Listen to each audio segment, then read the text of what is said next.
Hello everyone, I am Dr. Sushma Videv, Senior Consultant, Gynecologist and Obstetrician, IVF Specialist, Laparoscopic Surgeon.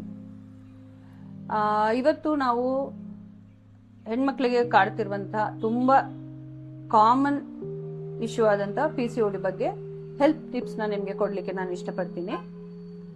So ಎಲ್ಲರಿಗೂ ತಿಳಿದಿರೋ ಹಾಗೆ polycystic ovaries syndrome ಇದು ಒಂದು ಸರ್ವೇ ಸಾಮಾನ್ಯವಾದಂತಹ ಹೆಣ್ಮಕ್ಳಲ್ಲಿ ಕಂಡುಬರುವಂತಹ health issue. ಇದನ್ನ ನಾವು ಹದಿಹರೆಯದಲ್ಲೂ ಕಾಣಿಸ್ತೀವಿ, middle age ಅಲ್ಲಿ ಕೂಡ ಕಾಣಿಸ್ತೀವಿ, ಈವನ್ ಮುಂದಿನ ಹೆಚ್ಚಿನ ವಯಸ್ಸಾದವರನ್ನು ಕಾಣಿಸ್ಕೊಂತೀವಿ. ಈಗ ಎಲ್ಲ ತಂದೆ ತಾಯಂದ್ರು ಮಕ್ಕಳನ್ನ ಕರ್ಕೊಬಂದು ನಮ್ಮ ಮಗಳಿಗೆ ಈ ಪ್ರಾಬ್ಲಮ್ ಇದೆಯಾ ಅಂತ ಅವ್ರಿಗೆ ಹಲವು ಗಾಬರಿ ಮತ್ತೆ ವಿಚಾರಗಳನ್ನ ನಮ್ಮ ಹತ್ರ ಬರ್ತಾರೆ. ಈಗ ಎಲ್ಲರಿಗೂ ತಿಳಿದಿರುವ ಹಾಗೆ life style, major life style, sedentary life style ಇದೊಂದು ಇಂಪಾರ್ಟೆಂಟ್ ಕಾರಣ ಅಂತಾನು ಹೇಳ್ಬೋದು. ಈ ಮಕ್ಕಳಿಗೆ ಹೇಗ್ ಬರುತ್ತೆ ಅಂದ್ರೆ ಕಾಮನ್ ಆಗಿ ಅವ್ರಿಗೆ ಪೀರಿಯಡ್ ಇಶ್ಯೂಸ್ ಇರುತ್ತೆ. ಮುಟ್ಟು ಇರೆಗ್ಯುಲರ್ ಆಗಿರೋದು ಅಂದ್ರೆ 1.5 ತಿಂಗಳಿಗಾಗೋದು, 2 ತಿಂಗಳಿಗಾಗೋದು, ಅಥವಾ ತುಂಬಾ ಡಿಲೇ ಆಗಿ 3 ತಿಂಗಳು, ಹೀಗೆ ತುಂಬಾ irregular period is a major common symptom for them. ಮತ್ತೆ ವೇಟ್ ಗೇನ್, ಹೆಚ್ಚು ವೇಟ್ ಗೇನ್ ಆಗುವಂಥದ್ದು ಅದೊಂದು ಕಾಮನ್ ಸಿಂಪ್ಟಮ್.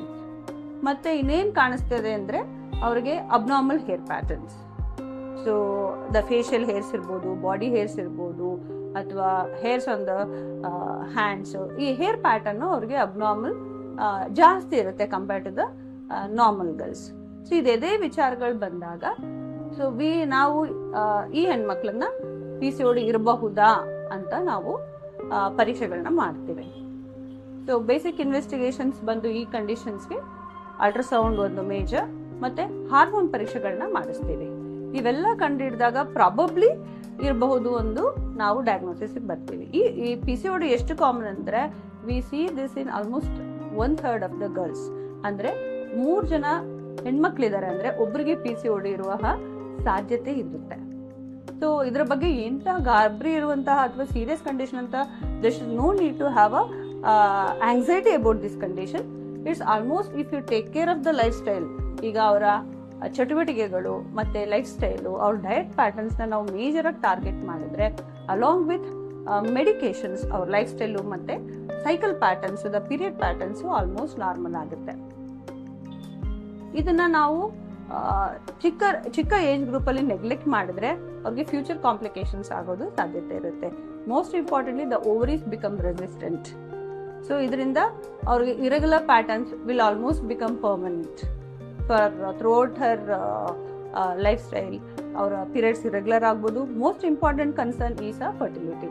ಅಂದ್ರೆ ಅವ್ರಿಗೆ ಪ್ರೆಗ್ನೆನ್ಸಿ ಆಗುವ ಸಾಧ್ಯತೆ ಕಡಿಮೆ ಇರಬಹುದು, ಅಥವಾ ಬಂಜೆತನ ಆಗುವ ಸಾಧ್ಯತೆ ಕೂಡ ಇರುತ್ತೆ. So we have to address this PCOD at the earliest. ಈಗ ಮ್ಯಾರೇಜ್ ಆಗಿ ಕೂಡ ಅವ್ರಿಗೆ ಬೇಗ ಕನ್ಸೀವ್ ಆಗ್ತಾ ಇಲ್ಲ, almost more than 1 year or 2 years pregnancy ಆಗಿಲ್ಲ ಅಂದಾಗ ನಾವು ಇದನ್ನ ಡಿಲೇ ಮಾಡ್ತಾ ಕೂತ್ಕೊಂಡ್ರೆ ಅವರ pregnancy chances might be ಹ್ಯಾಂಪರ್ಡ್.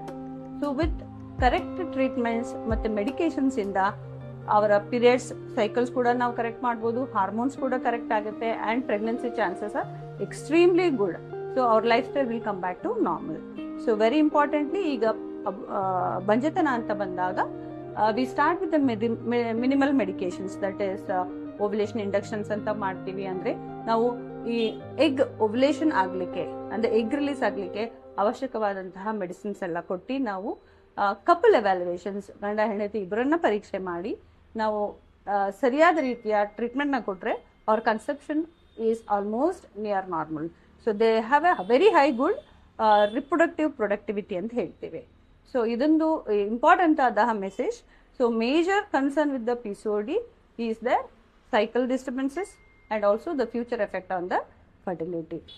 So with this we want to give a good information, and thank you for listening.